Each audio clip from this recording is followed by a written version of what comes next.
We never know where life will lead us or what may hinder us along the way. But while every day can feel like one big question mark, it doesn't have to. With the right insights, strategies, and solutions from Western and Southern Financial Group, together we can look ahead to leave the unknown behind. What's pro football focus doing? Last week they had Brady. This week they got Brady. We're literally doing it differently from everybody else. As a matter of fact, moving forward from this point on, I will not make reference to PFF. Do you not understand that they are that way because you're Joe Flacco? And you just like to discredit things that people deserve credit for. That you can't possibly be expected to defend that. Talk about the game, Sam. So, who cares about what people think about us? Yeah, I like football season, and all the things that go with it.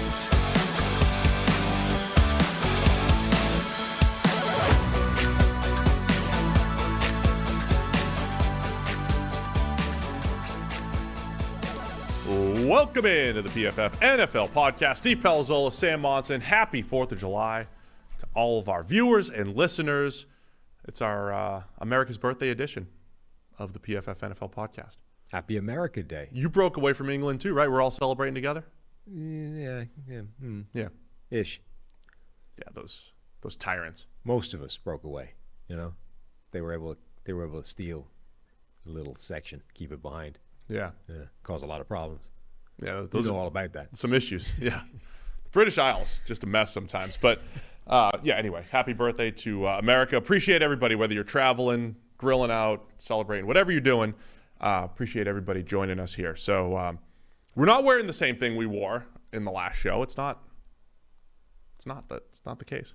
It was like a whole different pants going on. That's right. Totally different outfit. Completely different. Yeah. I mean, this is real. We're live here on Monday morning. It's not pre-recorded at all. Doesn't matter, though. Let's go. What are we doing today? We are doing essentially a fantasy draft where we are saying, all right, the entire NFL goes back into the bucket. How are you starting a franchise? You and I are both GMs, yes, general managers for our respective teams, and we're going to start and draft 10 players each. And these are the 10 players that, given no other restrictions, we would start a franchise with. All right, let's do So this the only then. competition for either of us is the other person. There aren't, 30 other teams also drafting players. Just you and me. All right, and then we'll put we can do a coach here too? Sure. Okay. So we get a coach. Let's start with that. Who's your coach? Who do you want as your coach? Who's Well, going to head coach your team? Because that obviously affects your scheme. That might affect your drafting. It does. It might affect. If it does, I'm in trouble. So we're going to go back and forth. We're going to do first pick, and then you get the next two. How do we want to draft this thing? Yeah. Snake order. Is that what it is? That's serpentine or You would just do, there's no snake because there's two of us, but you Well, would it's a small go, snake. if I get the first pick, do you deserve the next two? And then we just go from there, and then we just I alternate. believe so. Okay. So who wants to go first? Do you have a coin? Let's flip something. I don't. Flip my card. Flip your card?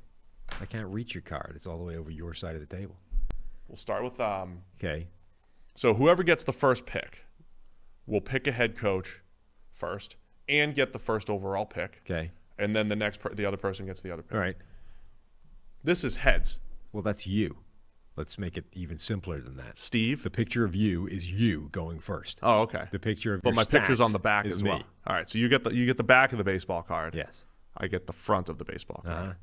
So how do you flip a baseball card? I don't know. I also don't want to lose the mint condition to keep this at 7 cents. That would be a real shame. There's already a bit of a corner edge, but Yeah, I don't know what the grading is in that. But here's it's the not. flip. I can't even see it. Like this. It's Steve. Okay, you pick first. It's me. I'm the first one. Oh, I kind of wanted the second pick. Throw this back on the helmet. So I've got the first pick. Yeah. I will who's your take coach? Andy Reid as my head coach. Andy Reid. Andy Reid. You're not going with Bill Belichick. You, No. former Patriots fan, No. Want to see him win without Tom Brady. not going with the greatest coach of all time. I'm an unbiased analyst, no fandom, and I am taking Andy Reid as my head coach. Okay. So type that in. Who are you taking? So I think there's obviously an argument for Bill Belichick, the greatest of all time. Andy Reid would be on my short list. Mike Vrabel. I like the idea of, a little bit younger. I don't want to hitch my wagon to too old a guy. You don't know how much longer you're going to have with this guy. I'm anticipating a long run of success, so I don't want that interrupted. That's by the fair. head Maybe I coach should reconsider walking Andy. into retirement. So that's taking Bill Belichick off the table. But I think Mike Vrabel is a sort of combination, or not, a coach of a similar style to Belichick and to Mike Tomlin in terms of like old school, motivates players in a way that is difficult to show up sometimes. And I want John Harbaugh, though, who I think is the best combination of like old school motivator, embracing the new technology and information and analytics and decision making and all those kinds of things. Harbaugh has demonstrated the way that I want my franchise to function. So Harbaugh is my head coach. All right. I like it. Yeah, why don't you here, I'll add you a little column here. Oh, you're going to type it right in. Okay, cool. So you got John Harbaugh. I have Randy Reid. Yeah, I was with you. That's why I didn't really look at Belichick either, too. I mean, there's an age factor here. Yeah. I should have considered it more for Andy Reid. Right. But Belichick's like 70.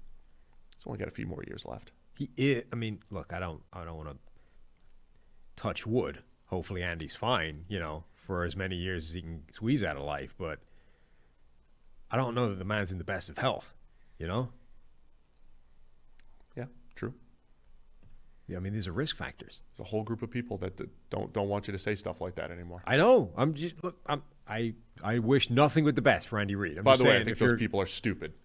I'm just saying, if you can look at Bill Belichick and be like, the man's old, like how much longer does he have left?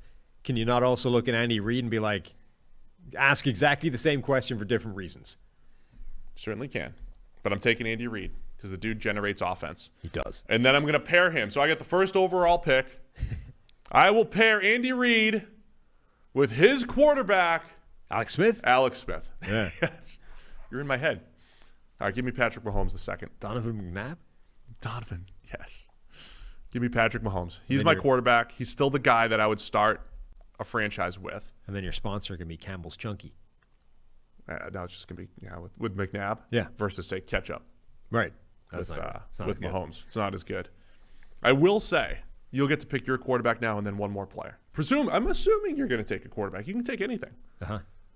I'm going to say you have to take a quarterback here, though, because you can't just sit. Tell me what I You have to to take a quarterback here. I can do whatever I like. No, you have to. You can't get two non-quarterbacks before I get my.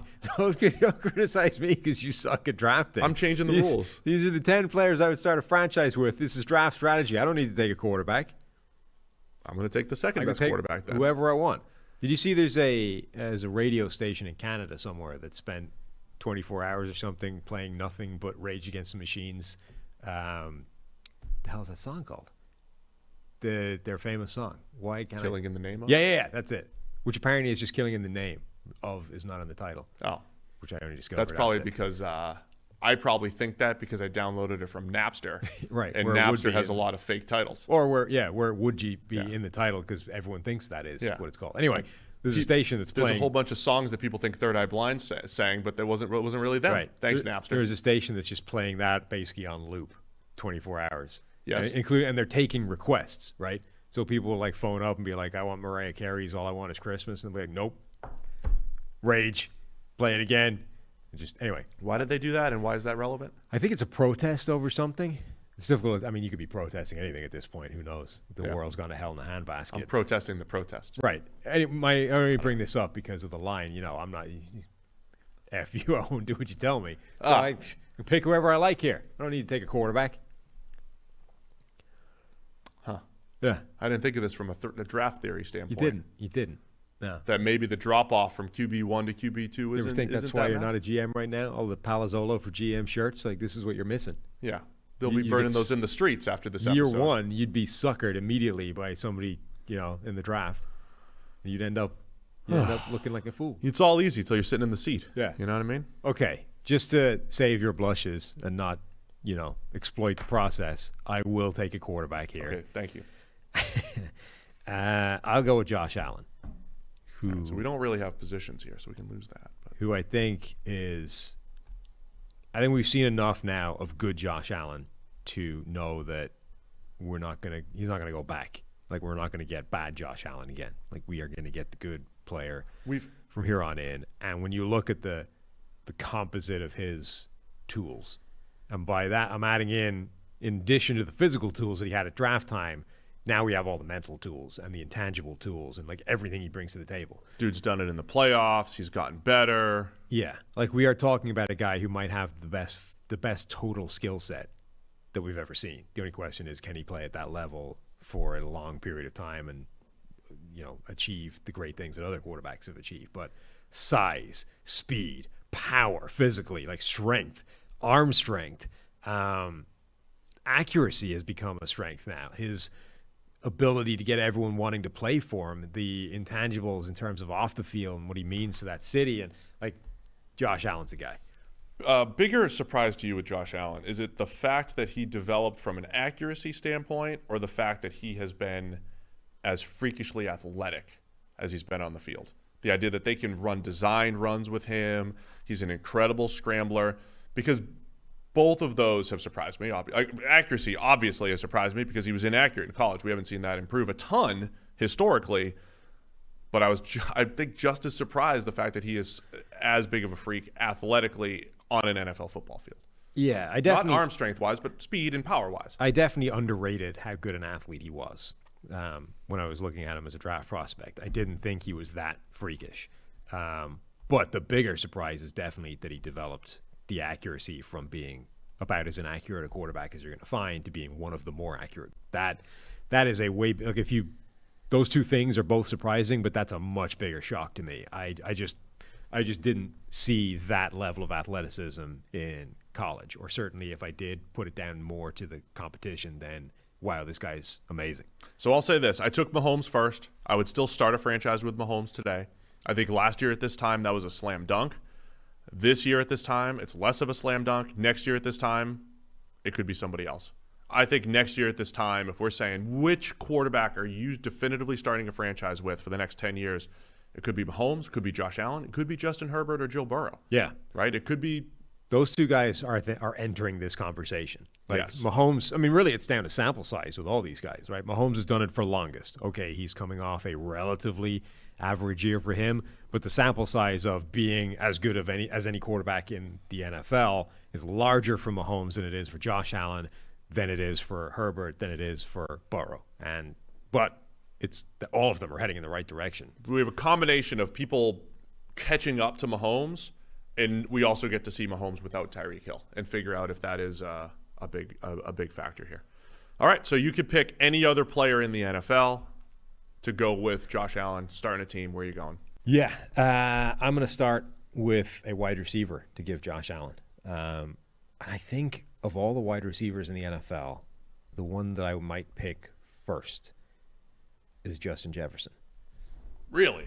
Yeah.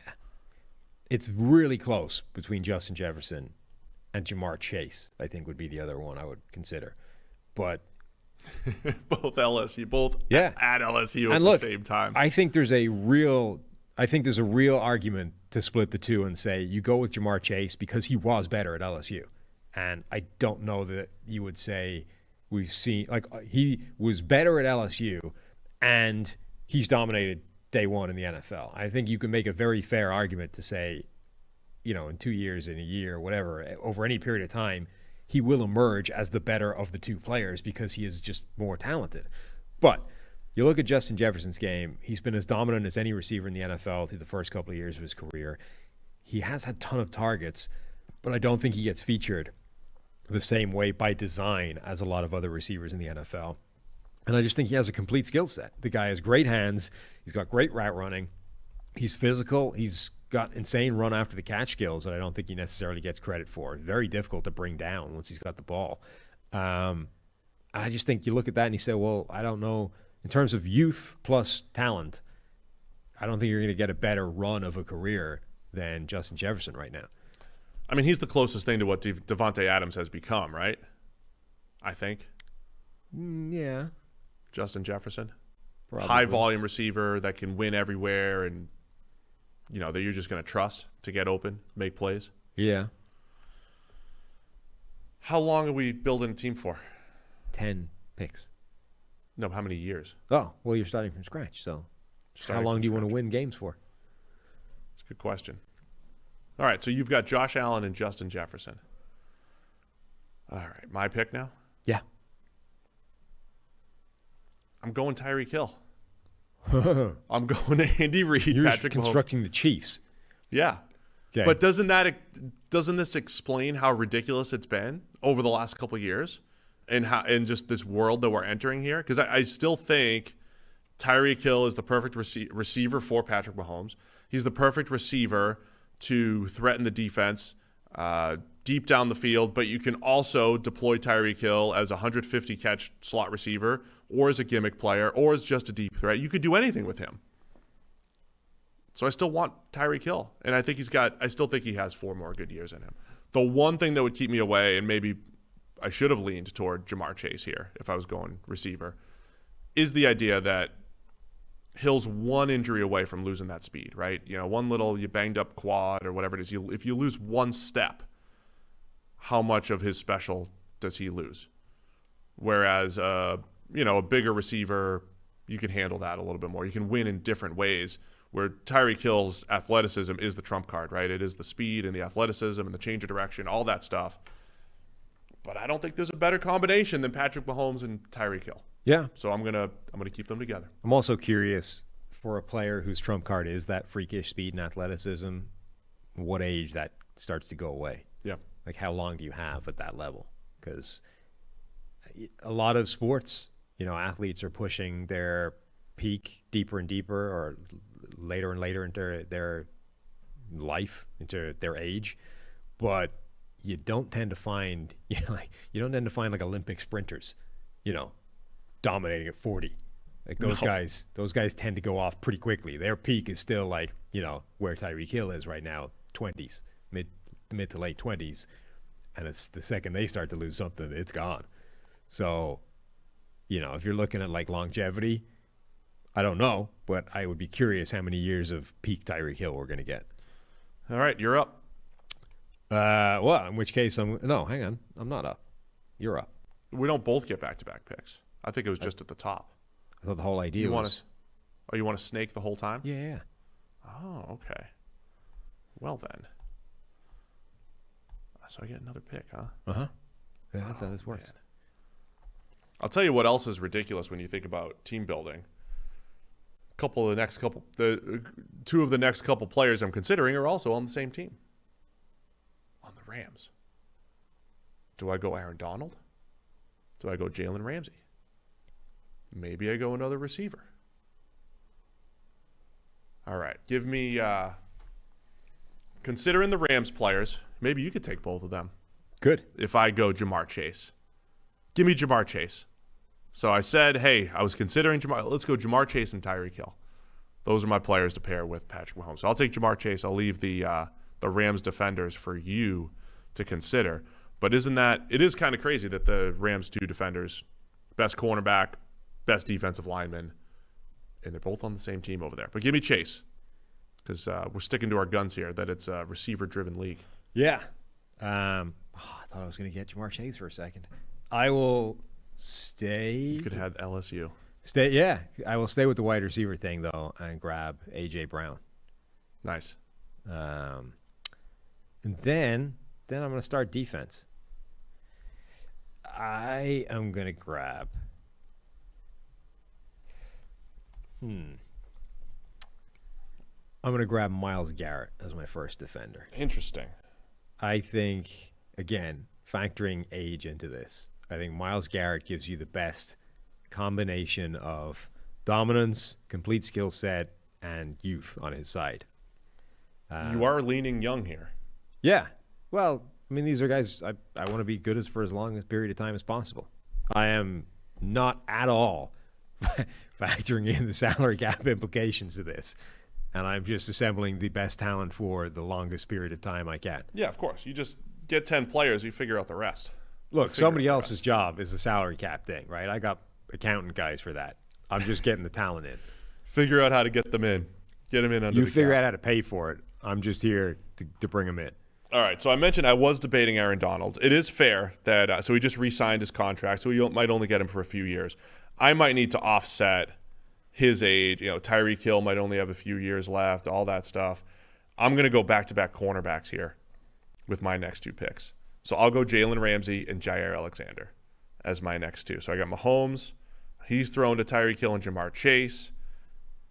And then I'll go Ramsey and Jair as my tandem at cornerback. I'm only leaving Donald off here in part because, we're getting up there. He's already talked about retirement. Well, yeah, Once a guy talks about retirement, it's over. Yeah, it's close. That's like Dana White, the UFC president. He always had this thing like, the second you think, about anything other than fighting, you leave, get out of here. Yeah, like you're in trouble. It's got to be 100% head in the game, otherwise you're done. You got no chance. Yeah, I think Donald's still okay though. Yeah, he's still okay. I mean, so I think people want to hear if PFF standpoint, we talk about positional value a lot and how great Aaron Donald is. If Aaron Donald was in year 5 rather than year 9, where would that put him? First defensive player off the way, ahead of Myles Garrett. Right. We would, right? Yeah, I agree. I think so. Cool. You're up. Okay. I will take Aaron Donald. There it is. And I'm also going to take Kyle Pitts. Kyle Pitts? Yes. Wow. See, my thing with Kyle Pitts is I am banking on the talent and the ability for him to become something different. And I have confidence in the idea that my coach, John Harbaugh, understands how to use unique athletes, right? Sure. We're not going to pigeonhole this guy into saying you're our tight end and you're just going to play this way and hope that you're a good enough receiver to, become a really good tight end. We're like, no. You are uniquely freaky. If we need you to split out and play X receiver on a snap, that's what you're going to do, and you're going to dominate a corner. If we need you to be in the slot, that's what you're going to do. If we need you in line, you're going to play that. You're going to play everywhere in this offense, and now I'm going to have 3 uncoverable superstars, and I have the quarterback to get the ball there. You are going to change the game, sir. Wow, a lot of trust for Kyle Pitts. Yeah. And I like that. That's good. I'm probably going to go along those same lines then. I mean, the man's 21 years old. Oh, now you care about the age stuff. I've always cared about the age stuff. I'm just saying Aaron Donald is good enough to break it. I'm going to get a few more good years out of Aaron Donald, and those years are going to be insane. So I'm willing to roll with that one. You know what else I care about, though, is the best place to play fantasy football this summer. It's Underdog Fantasy. Their Best Ball Mania tournament has $10 million in total prize money, and the best part is you just draft your fantasy football team like we're doing right here. And that's it. There's no waivers, no trades, no in-season management. Underdog gives you your best score each week of the season, and the highest scores at the end of the year win. The champion of Best Ball Mania last year drafted right around this time of year, so there's no time like the present to join Underdog. Take your shot at $1 million draft. Plus, Underdog's going to double your first deposit up to $100 when you sign up using the promo code PFF. Also, if you play 10 of those dollars using the promo code PFF, you get a free PFF subscription. So what are you waiting for? Head to UnderdogFantasy.com or the App Store. Play $10 with code PFF. Draft your Best Ball Mania team today. The Aaron Donald thing is interesting because he's 31 years old, but there's zero sign of like slow down, decline, whatever. Like Aaron Donald right now is the best version of Aaron Donald we've seen. He played over 1,000 snaps last season and still had an overall PFF grade of 93.6, over 90 as a run defender and as a pass rusher. Like the only limiting factor for Aaron Donald, I think, in the next few years is he just going to walk away and say, I had a good career, I'm out of here. But if you were convinced of the idea that you could have Aaron Donald on the field for as long as Aaron Donald, or as long as he can play at a high level, I mean, I think you could get 5 more years out of, the greatest defensive player we've seen in decades. If you go to, again, premium stats, just look at his career grades. They're just stupid. Like, it's literally, he's been over 90 every year of his career, which has to be the only player in the system that is true for. His pass rushing grade, a completely pedestrian 77.8 as a rookie. with only 44 pressures. He wasn't as good. And as 9 sacks. And then a run where every grade has been above 92.7. This past season was his worst year as a pass rusher at 92.7. Everything else has been 92.8, 93.6, 94, 93.7, 93. That's nuts. Absolute absurdity. And he's still playing it that way right now, despite his his workload actually going up. I would have no concern whatsoever about drafting Aaron Donald, teaming in with this group of young superstars, and expecting you're going to get 5 years of just the best play. All right, I'll reset my team here before I make my next 2 picks. We're drafting the 10 best players that we would start a franchise with to try to win as long as we want, as long as we can. I started with Patrick Mahomes, added 2 wide receivers, Tyreek Hill and Jamar Chase, added 2 corners, Jalen Ramsey and Jair Alexander. Now, where to go next? I'm debating wide receiver 3, right? I mean, it's like Steve needs to stay true to his takes and his axioms, right? I want to get to 4 wide receivers as fast as possible. I say that a lot. At the same time, you don't always have elite players available at other positions where they're still valuable as well. So I'm debating wide receiver 3. I'm debating going to the defensive line now, and I think that's where I'm going to end up, looking at some pass rushers. Okay. So I'm going to go back-to-back picks here. TJ Watt and Micah Parsons. So that was when you said Kyle Pitts, give me Micah Parsons. Yeah. As far as the freak show. And this reiterates something we've said a lot too. Look at this 2021 draft. That gave us Jamar Chase, Kyle Pitts, Micah Parsons as far as, guys that can take the reins at their respective positions. Parsons, whatever that position is, whichever one he wants, that's an incredible top of the draft haul that we've seen just in 2021. Yeah, I thought about taking Parsons with the pick that I took Kyle Pitts in, and now wish that I had. There's so many different ways of looking at football players and analyzing data and evaluating and blah blah. But there is something to the idea of just being able to see guys that look different, and I think it's a much bigger thing the lower level of football you look at, right? When you watch high school tape, you can see the NFL players without having to be told who they are. They just immediately jump out as they're playing a different game than everybody else. They're not the same. You can see it in college as well. Generally, you can look at a game, you can tell who the guy that's the high draft pick is most of the time without having to be told. And even if you didn't know who it was, but you knew somebody in this game was a really good prospect, generally speaking, it's not going to take you long to figure out who it is. In the NFL, it doesn't tend to work the same way. There aren't that many guys that jump out as being just different to everybody else. Micah Parsons was one of those guys, and was one of those guys immediately.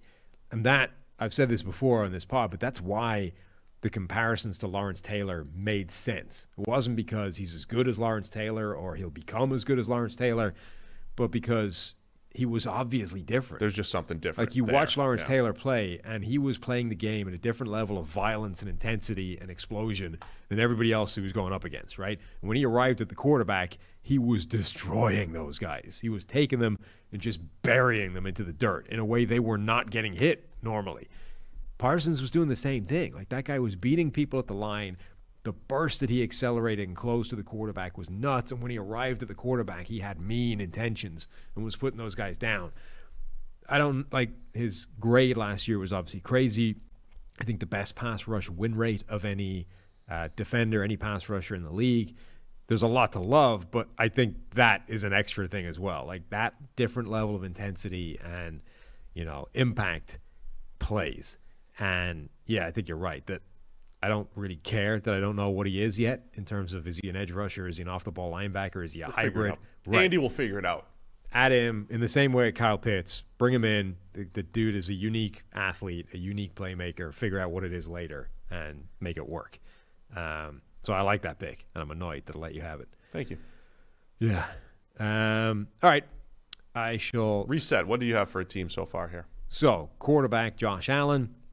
2 wide receivers to throw to, Justin Jefferson and A.J. Brown. A third receiver quote unquote, in Kyle Pitts, and then 2 defensive linemen, Myles Garrett and the tail end of Aaron Donald's career for however long that lasts. And I'm pretty happy with that, to be honest. I think that's a good start. Obviously, the glaring hole right now is I have no corners or coverage players of any description.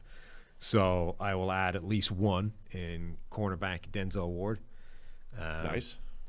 Ward, I think, is – so he's one of those guys where the deeper you dive into the numbers, the better he looks. Yeah. I think you can – his PFF grade has not necessarily been as elite as, for example, players you've got, Jair Alexander, Jalen Ramsey. But Denzel Ward has definitely been given everything he can handle in terms of a role and responsibility within the defense. And it's one of those guys where you don't see him lose very often, right? You see him give up catches, but you don't see him trailing in a dude's wake, having been just dominated, right? He's almost always in sticky coverage. And that's always like the first thing that I'm going to be looking for with a corner. It's how difficult is it to shake you generally? And then, once that's established, it's, well, then how many plays on the ball can you make, and how many, active plays of stopping the receiver, catching the football can you make? He doesn't lose very often. Obviously, there's that play in where Travis Kelce left like he's grasping at thin air on the floor, but that doesn't There'll always be some of those plays for but that doesn't right? happen to Denzel Ward very often. So I'm going to bring him in as my number one corner, and I'm pretty happy with that. Then I think I'm going to go for offensive line. Even though, you can make an argument that the best way of building one is doing the Buffalo Bills approach of basically not touching it and grabbing a bunch of average players, cobbling it together from there. But I think there's value in having a superstar or two on your offensive lineman or on your offensive line. I will go with Rashawn Slater at left tackle. Okay, really? Yeah. Rashawn Slater. I really thought even at the age you were going to go Trent Williams when you said superstar. Oof. No. The highest WAR we've ever seen. It is. And if I was confident that I would get that version of Trent Williams every year, even for 3 years. I'd think about it. Yeah. But I don't imagine he's going to repeat that performance again. Yeah, so I've debated offensive line here. I would, I would pick a different lineman than Rashawn Slater, but I don't know if I'm going to end up there. I think I would still go wide receiver 3 over my first offensive lineman, to be honest. If I was, just starting a team, and so now I got to put my money where my mouth is. What I'm trying to debate as that next wide receiver. Do I want an uber slot, maybe a guy that was the most dominant receiver last year statistically, Cooper Kupp? Do I want him? I'm not supposed to mention players, before you draft it, because you could take them. I could. Do I want Cooper Kupp, or do I want Deebo Samuel? Do I want Deebo because he could play running back too, if I need him? So I'm going Deebo Samuel here. I'm going to go Deebo as my wide receiver / running back. And that's going to help me keep defenses off balance, right? The fact that I can have Tyreek Hill, Jamar Chase, and Deebo all on the field at the same time. So we're starting a franchise, but we're actually putting these players on the field, right? We're going to do some stuff with them. So that I like that. I feel good about that. Now I think I would consider offensive line here. The other considerations, cornerback 3. I don't know where to go here. I don't know if is there a clean enough corner to put here? Is there a clean enough tackle to grab here? Or how are we going to handle the graphic here if I pick the player? How are we going to handle we just put the player, number 3. Let's do it like Madden does. We'll just say number 3 Chargers. Well, yeah, it's like it's like a video game that doesn't have the licensing. Yes, that's what the PFF NFL podcast is. Yeah. So we'll say Chargers number 3, safety number 3, or something like that, Yeah. with the Chargers logo next to him. Give me the player. Wow. I'm taking him. So you're working on the basis that if you label him correctly, he will play every snap for you. Yeah. If we don't, it'll just say player. Yeah. So as long as you jersey. don't jinx him, he will be available at all times. And now in this round, look at my last 3 players. Look at Steve Hybrid guy here. We have edge / linebacker Micah Parsons. We have wide receiver / running back Deebo Samuel. And we have the player who I could deploy everywhere. Anywhere. Yeah. He might be my number 1 tight end. to be honest. He is my number one tight end because I don't have one right now. True. Right now, he is your number one tight end. He could play linebacker. He could play safety. He could be an edge with T.J. Watt and Micah Parsons. We could interchange the player in Parsons defensively. There's so much that we can do. So give me number 3 on the Chargers. That's my 9th pick. You now have picks 9 and 10 to round out your team. So this is we're finishing. This is it wrapped up. This is it, yeah. Pretty quick and efficient for us. I think this is a tough spot. There's a lot of ways you could go with this. I'm not going wide receiver 3 like you because I think Kyle Pitts takes that box. You already kind of have it. That's fair. Yeah. So I'm not adding a receiver to the group, even though there's plenty of those available. Absolutely. I'm pretty tempted by offensive line on the basis that, creep back to what average is great. On the other hand, Rashawn Slater next to Quentin Nelson. Yeah, it doesn't mean don't have good offensive line. That's some pretty healthy dominance. Yeah. Cornerback number 2 is a big thing just to make sure you're covered. You don't even have CB2 yet? No. I only have Denzel Ward as my number 1 corner. So I think corner number 2 is a pretty big priority to make sure you don't get in a situation where you only have the one superstar and problem on the other side. The problem in the NFL is defining who that guy is, right? There's 3 cornerbacks that have been drafted in this little draft here: Jalen Ramsey, Jair Alexander, Denzel Ward. Who's the next guy that's a definitive? And just generally, this idea of, this is something that Eric Eager has been talking about for a long time, and they kind of proved it out further with the article they have on perfectly graded coverage plays and those kinds of things. The cornerbacks and coverage generally is it's a weak link unit, right? And you need depth. You need good players that run deep. So even if you have 2 good starting corners, like that's obviously better than 1, but it doesn't get you all the way there. And if you have problems at safety and the slot, you still have holes in the coverage. You still have weaknesses on the defense. And you can offset some of that, obviously, with pass rush up front. And with Myles Garrett and Aaron Donald, I'm going to have some pretty good pass rush up front, even if I don't add anybody. But it's a factor, right? So I think secondary in particular is maybe the hardest unit in the NFL to build because of the number of players you need to have good in order for that to end up as a really good unit. Like, you can't get it done with just 1 or 2 guys. You need to be 5 strong in the secondary for it to end up good. So, which is why I drafted 3. Yes. And then you end up with the problem you pointed out, which is like there's a drop-off, right? Who is the next corner that you trust to be that lockdown guy and be a really high level? So, all right, I'm going to go with my left guard. I'm going to pair Quentin Nelson next to Rashawn Slater and have a dominant left side of the line. And look, Nelson isn't just a guard, right? The same things. Can you really take a guard that high in the regular draft? Well, should you be taking a guard as one of the 10 first players you're constructing a franchise with? Generally, no. If the guard is Quentin Nelson, he's been about as valuable an offensive lineman as there is in the NFL, not just in terms of, relative to money or whatever, but wins above replacement, actually generating the ability to win games from that position. So I think Quentin Nelson breaks rules because of how freaking dominant that guy can be. Healthy Quentin Nelson, I think, absolutely justifies a spot there. War backs that up. It would have backed it up a little bit more if he didn't get hurt this year. Yeah.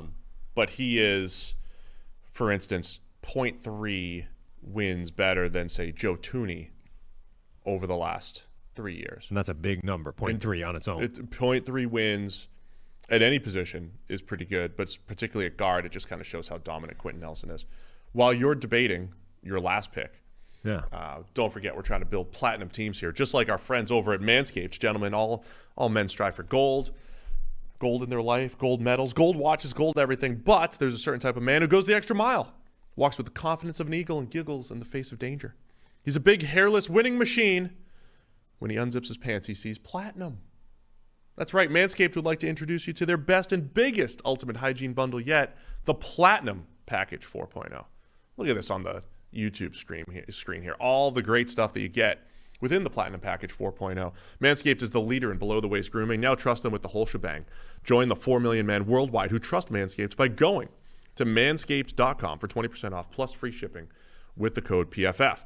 Manscaped's brand new Platinum Package 4.0 is the biggest bundle they've ever offered, giving you a bulk discount on Manscaped's top products. Get 20% off and free shipping with the code PFF over at manscaped.com. It's 20% off with free shipping. Manscaped.com. Use the code PFF. It's time you enjoyed the finer things in life and get yourself a platinum package for your platinum package. We've still got some of the stuff down here. Look at that. 2-in-1. This is not necessarily the thing that I should be using. It's a 2-in-1 shampoo and conditioner. But you can imagine how great it would be. I mean, look, if it does wonders for my hair, imagine what it would do for yours. It's a lot of things free. You look at the information on the side here. It's vegan, dye-free, gluten-free, paraben-free, whatever that is, alcohol-free, cruelty-free, and phthalate-free. Again, whatever that is. It doesn't have a lot of things in it. A lot of stuff that's free. A lot of stuff that isn't It's in it. free of stuff. Making it that you can use. full of goodness. What did we break here? We broke something. What did you break? In I haven't Ultimate. done anything. Oh, you broke Ultimate? Yeah. So, Quentin Nelson, that's 9. I need one more player. I think I'm torn between adding that second corner or adding another pass rusher to that defensive front. There's a lot of options in the pass rush area, I think, but I think corner is the more important thing to get nailed down. So I'm going to grab J.C. Jackson as my second corner.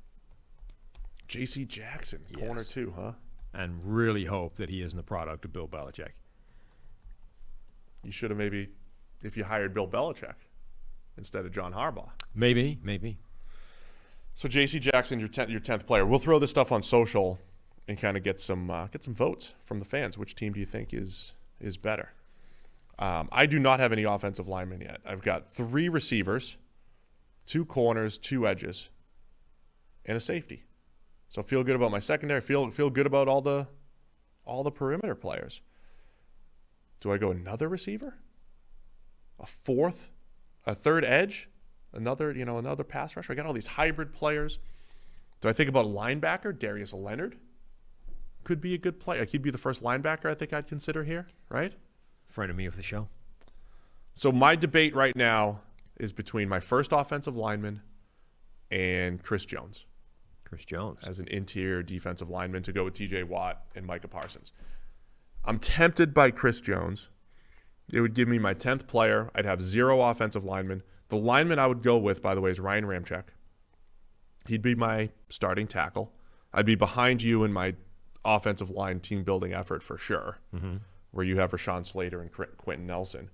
But I think I'll stick to my guns where I think I can get enough mid-tier players on the offensive line that will be okay. Chris Jones is a difference maker up front. I'm not going to play him on the edge like the Chiefs were forced to at one point. I don't think they were forced to. They voluntarily did that. Yeah, they did, but they felt forced because of the lack of production on the edge. But I got to say, I think I'm going to win in the forum of public opinion here. Yeah, that's because people don't focus on offensive line. Yeah. Which you don't have any of. I'm playing to the crowd. Yeah. I think I'm going to win the poll. Who's got the better team? Yeah.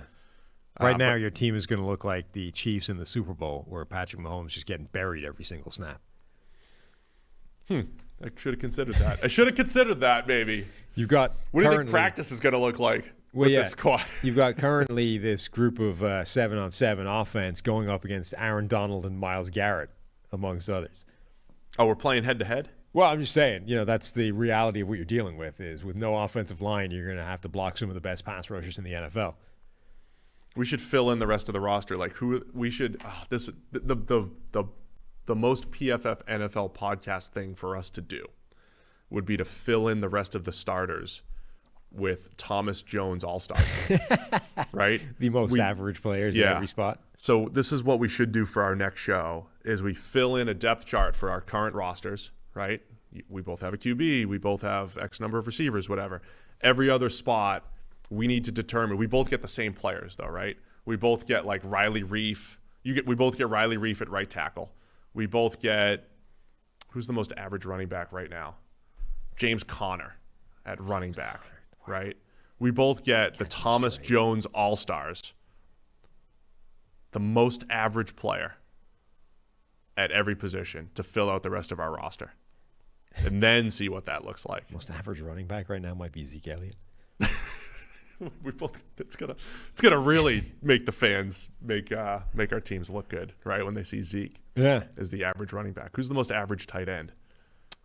Austin Hooper. I was thinking Austin Hooper too, question. but in today's NFL, he's like still in the top half probably. No, he's not. CJ Uzomah.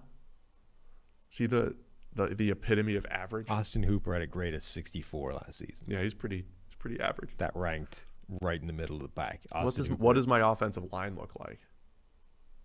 Off the top of my head here. Austin Hooper ranked 20th out of 44 tight ends last season. He's the most average tight end in the NFL without a question. I'm going to have Daniel Brunskill, Oday Abushi at guard. Well, you'll have Quentin Nelson. Yeah. So I'm already falling behind here. You are. Cam Robinson's below average. So it won't be that bad at tackle. I'll have Morgan Moses, Alejandro Villanueva out of imagine that as my tandem. Bring Alejandro would come out of retirement to play for my team. For your team? Yeah. Another hybrid player came into the NFL as an edge. A kinship defensive with lineman. the tall GM. I would think about this. Since I'm using all my hybrid players, I would use Villanueva in the red zone. As a tight end. As a receiver, tight end. Yeah. He's a receiver in a triple option offense. Kelvin Beachum is definitely one of our tackles. Kelvin Beachum and Brandon Shell are probably our tackles, my tackles. Yeah. I don't have a ton of confidence in your offensive line. Maybe not. I would roll that out, no?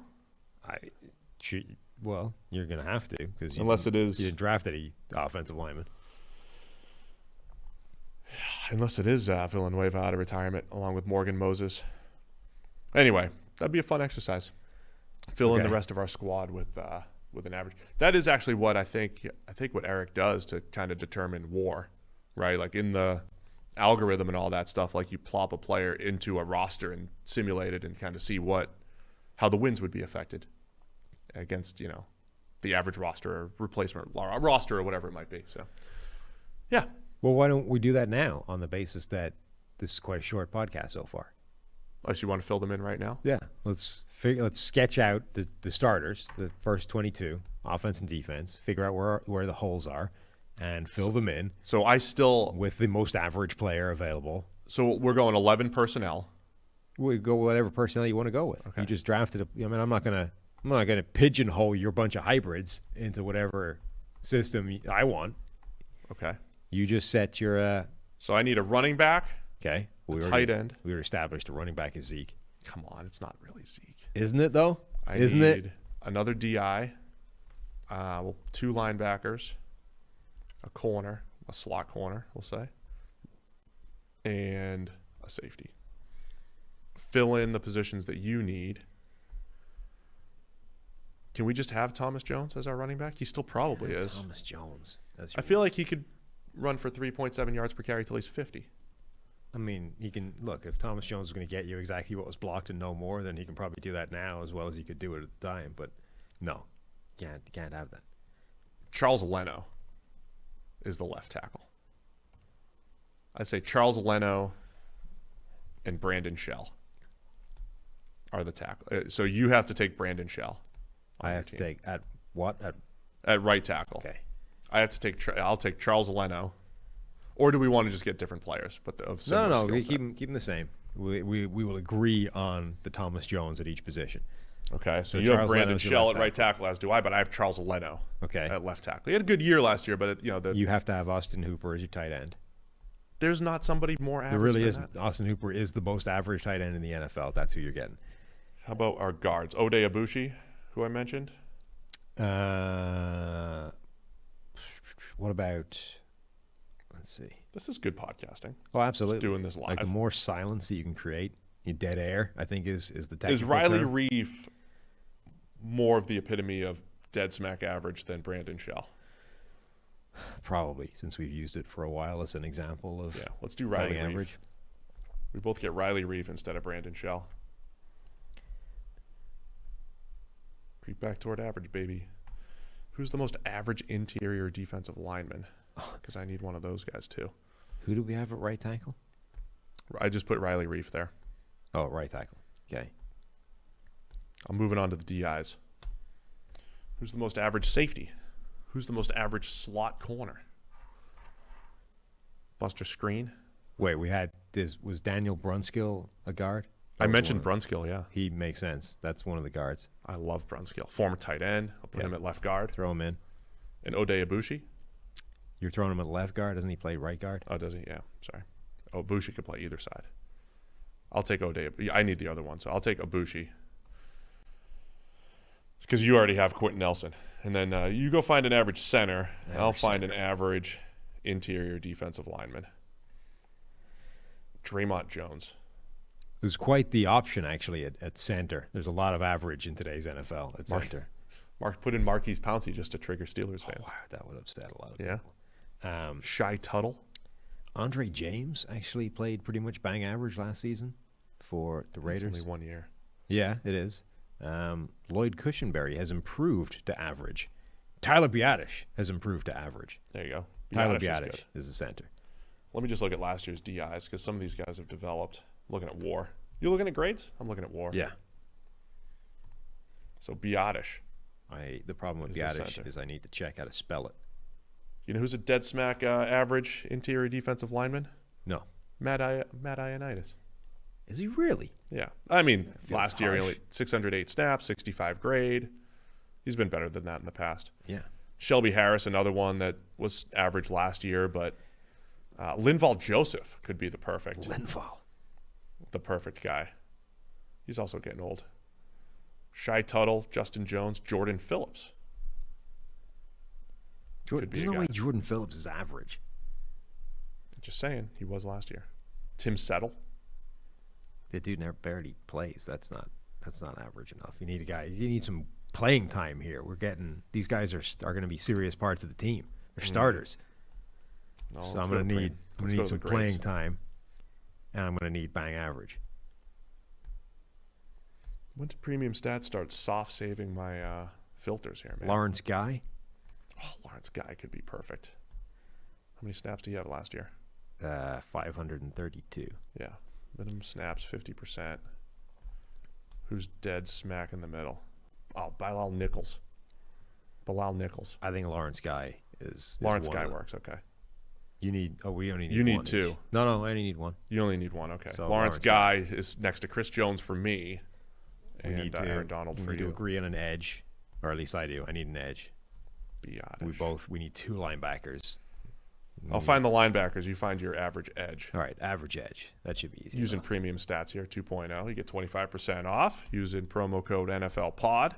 Oh, wow. Is it Harold Landry? Oh, man. Imagine that. It might actually be Harold Landry. Joe Schobert, Christian Kirksey. Christian Kirksey's a good one, right? Derek Barnett. Oh, Derek Barnett. Definitely Derek Barnett. Okay. He is. That's what he is. Bobby Okereke. I forgot he changed his pronunciation. Yeah. It's not Okereke. Not anymore. Jermaine Carter. Patrick Queen. Leighton Vander Esch has wound up as average. Yeah. Oh, we have 56 guys ranked. So let me see. Out of that, Logan Wilson might be the most average linebacker.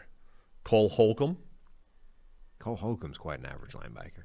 Cole Holcomb's a good one. Bobby Okereke, though, is also really strong for this exercise. Well, we need. We'll pick one then. That's Or both of them. Yeah. Actually. So yeah. there we Cole go. Holcomb and Bobby Okereke. Here we go. So I need a corner and two safeties on defense. I need one corner, one safety. I think we have to go slot, right? Yes. So you want the most average slot corner in the NFL? Yeah. That's complicated. Might have to take the ultimate for this one. Slot coverage, corner. Here we go. What do we got? Could be Byron Murphy. Huh. I wouldn't hate that. Cameron Sutton. He plays both. I would not hate that. Let me see. This is terrible. I mean, look. Sometimes you gotta accept a little bit of dead Ugo air. Amadi. There's no way that guy's average. No? No. Stop it. He's not even average. Okay. That's mean. K'Wan Williams. No, he's been better. He's been good in the past. Yeah, it's been a while though. He's kind of tailed off a little bit. Where's our slot? Where do we put slot stuff now? Slot coverage. Has Chris Harris Jr. regressed to the point where he's average? Yeah, that would confuse the people. Ross Cockrell. Ross Cockrell's the answer here. Right? Cockrell. Yes. Nothing epitomizes mid-tier slot corner like Ross Cockrell or Avante Maddox. Avonte Maddox, that's the guy. All right. That's it. Avonte Maddox is our slot corner. It's UX, right? Maddox. And we both need a safety. You need two safeties. I need two safeties, yeah. I need two. I'm going to league rethink average this safety. running back thing because Zeke is not really I'm telling you, it's the guy. It really is. You go find yourself a more average running back than Zeke in today's NFL. Can't believe he's become a Thomas Jones All-Star. Thomas Jones All-Star. Mid-tier safety, we've got 65 with at least 50% of snaps last year. Nasir Adderley could be the guy. Logan Ryan. Rodney McLeod. Yes. That's Rodney definitely one of McLeod. them. For you. And now I need a second one. It's the week. I don't. I got him in the player. Though, right? Oh, you okay? Who's the second one? Anthony Harris has become average. Bang average. Okay. Yes. Harris. I'm going to go back and look at running backs. Did I just? I'm not buying Zeke. I mean, James Conner could be the guy. Yeah, I just got the Eagles safeties. You do, huh? Yeah. Anthony Harris, Rodney McLeod. Is that what you got? Yep. Now I need a bang average slot receiver.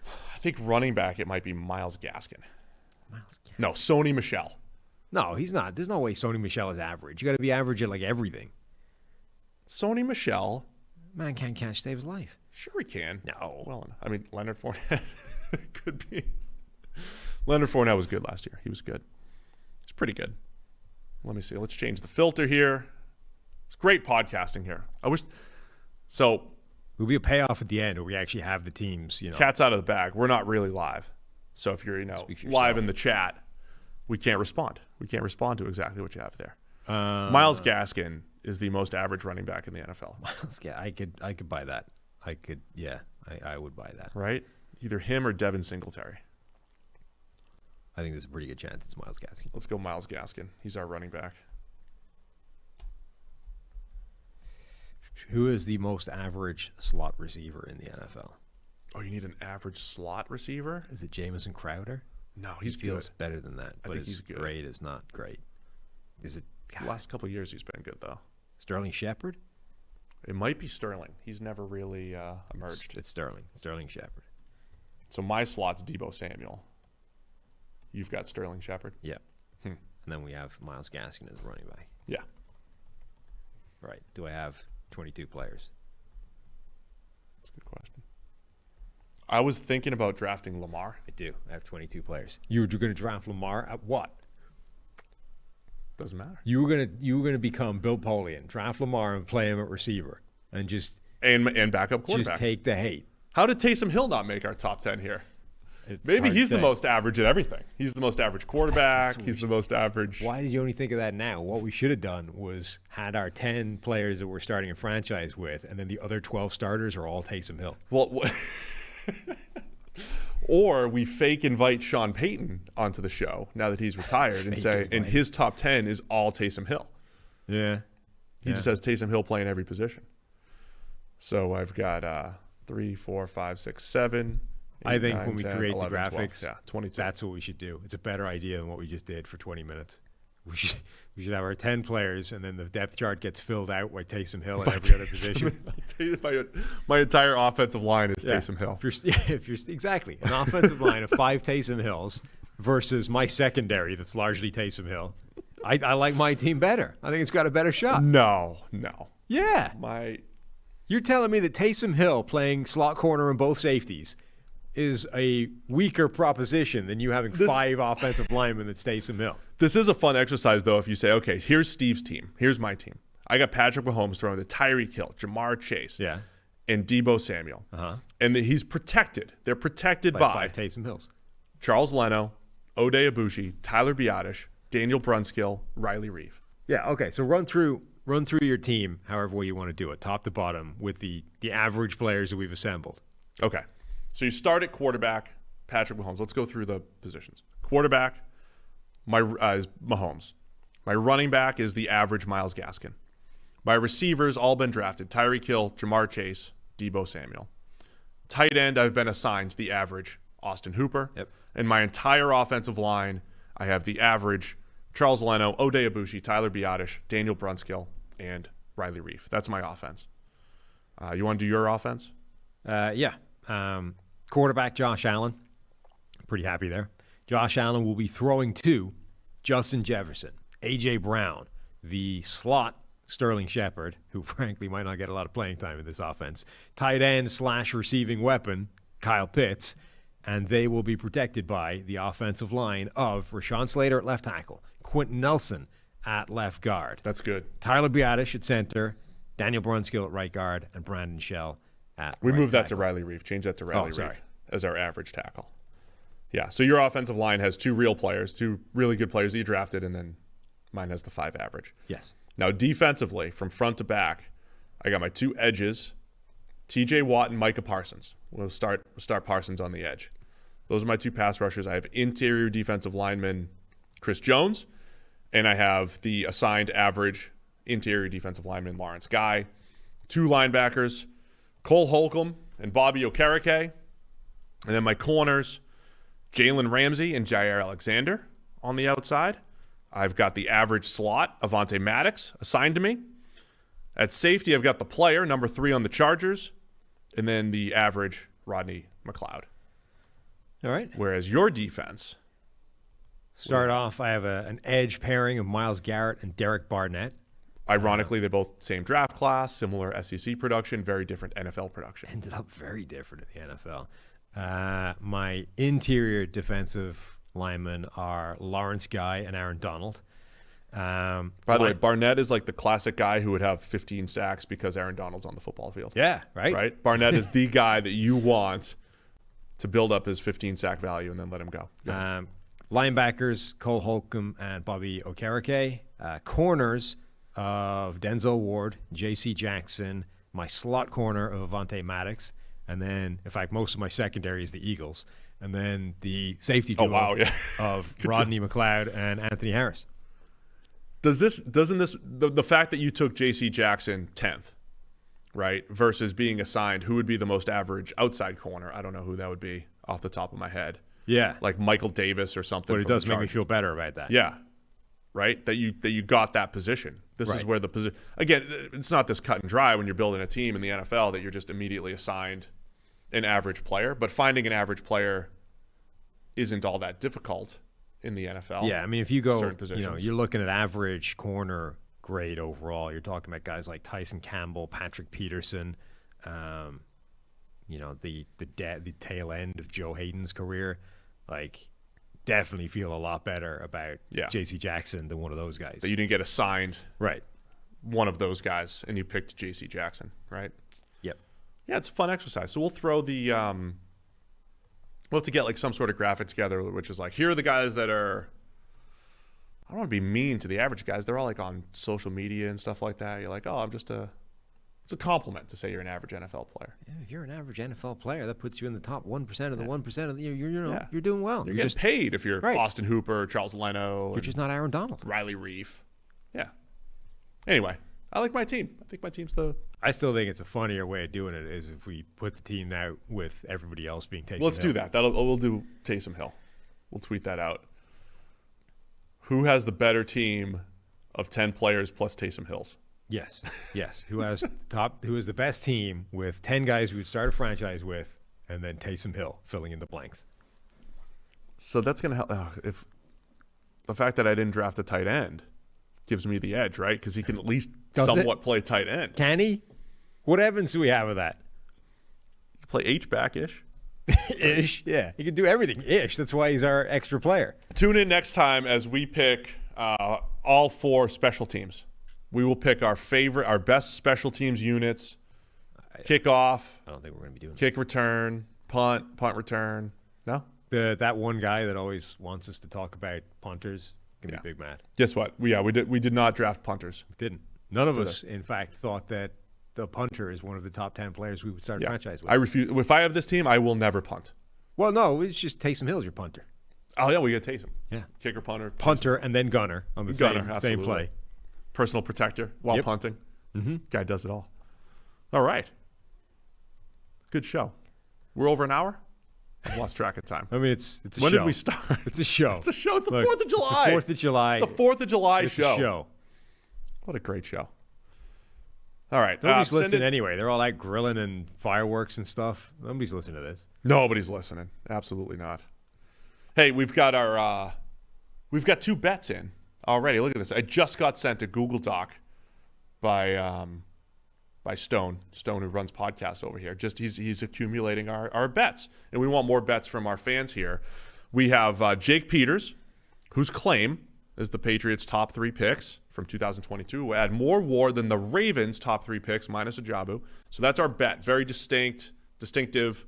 We know what that is. One number versus the other. We have another guy named James who says Jalen Hurts will have the highest PFF grade of any qualifying NFC East quarterback in 2022. Where the hell did that bet come from? I don't know, but it's in the document. Stone just sent it to me. To us. I see. It's news to me. Which would mean, assuming the starters all stay healthy, Jalen Hurts would need to outgrade Carson Wentz. I mean, Dak Prescott is the important one. Dak Prescott and Daniel Jones. Yeah, I mean, I think it's entirely plausible. The first ones, he has to grade better than Dak Prescott is the point. I mean, it's also, I mean, if Hurts and if Daniel Jones outgraded Jalen Hurts, that's not a surprise this year. No, it's not a surprise, but in order for this, it's Dak. Dak point, is the most difficult one, obviously, to overcome. If Carson Wentz outgraded Jalen Hurts, I wouldn't be that surprised. No, I wouldn't be surprised if any of the available quarterbacks had a better grade than Jalen Hurts. I would be surprised if Jalen Hurts had a better grade than Dak Prescott, which is the point, which would be why it's a bet. Which is why it's a bet. All right, send us your bets. We'll see. PFF Are we accepting that one? Are we that? Because in order for us to, we have to accept on the. Well, in order for us to accept that bet, we would have to be pretty adamant that was wrong.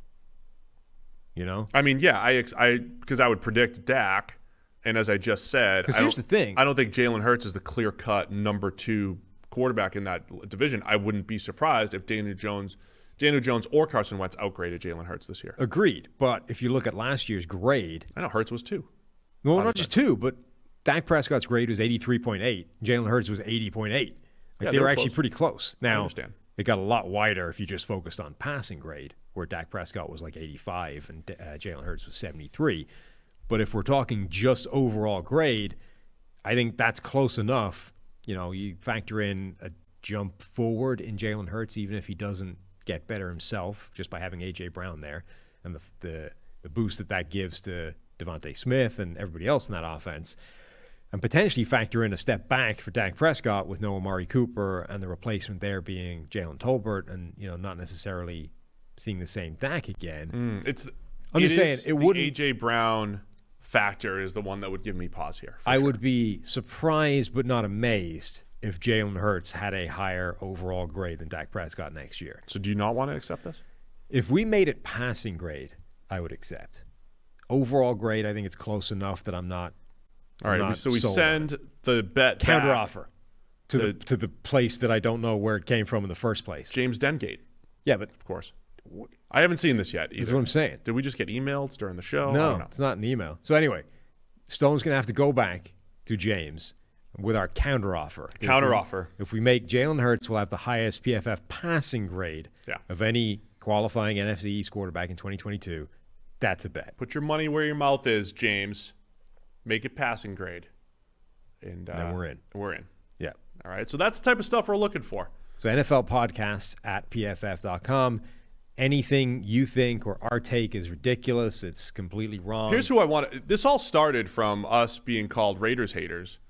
And so I'm waiting for the Raiders haters to come in, the people who think we don't talk about your team enough, the people who think we underrate TJ Watt, all Steelers fans, right? There's like 3 Steelers fans that listen to us. Let's be serious.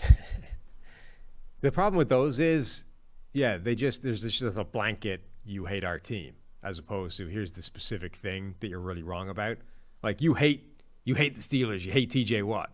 So but a lot of that comes through like you hate our team because you don't think they're going to win enough games and all that stuff. So put your money where your mouth. Like the Steelers are going to win 11 games. Somebody step up. Give me an over-under for Steelers win totals. But you can't do it with, like, T.J. Watt. It's like, oh, you guys hate T.J. Watt, so I'm going to bet he has 20 sacks. Like, all right, I mean, he might. Yeah, I mean, he probably T.J. Watt. He could easily have 20 sacks. 17-game schedule, too. That was my big issue. Of course. All right, so good show. Happy 4th of July. Happy birthday to America. And Was this like year 5 for you in Of America? of being American-ish? 2017, whatever that makes it. Yeah. Wow, we've been doing it that long, huh? Yeah. Here in person. Cool. I've now reached the stage where, like, I've owned the house for long enough, the bits are falling apart on it. Oh, yeah, it's great. You Home gotta, like, ownership. You know, like, overhaul the thing. It's beautiful. I know. Anyway, thanks to everybody for tuning in. We'll send some graphics out, let you guys vote on our teams. And, yeah, everybody have a great holiday. And you'll be back on Thursday with somebody. I'm out of here. You're out of here. Okay. I'm probably driving right now as we speak. How many shows? One show? Is that all I got? 2. Two. Just Thursday and then next Monday. Okay. So find some peeps to replace me. We'll find Renner. Then I'll do some remotes. We'll Okay. be back. Then it's going to be like training camp time. Somebody check Renner's schedule. Before you know it. Looks wide open to me. Looks wide open to me. There's no draft going on and there's no podcast. Like, what's he doing? He's probably on some reality show somewhere. He's got to be at a pool somewhere playing golf. Definitely. He's been golfing a lot lately. I would He's imagine. just picking up golf a ton Yeah. right now. I would replace all my podcast times with just tea time. If Huh. I was him, right? Yeah. Cross off tailgate, put tea Right. time instead. Just don't even. Yeah. Just know yourself. You know. Leave it. Yeah. In the document. And Right. Just know that tailgate Sorry. time means tea time. Calendar. You can't book anything. My calendar's full. Right. Let's get out of here. All right. Thanks everybody for tuning in. We'll see you next time.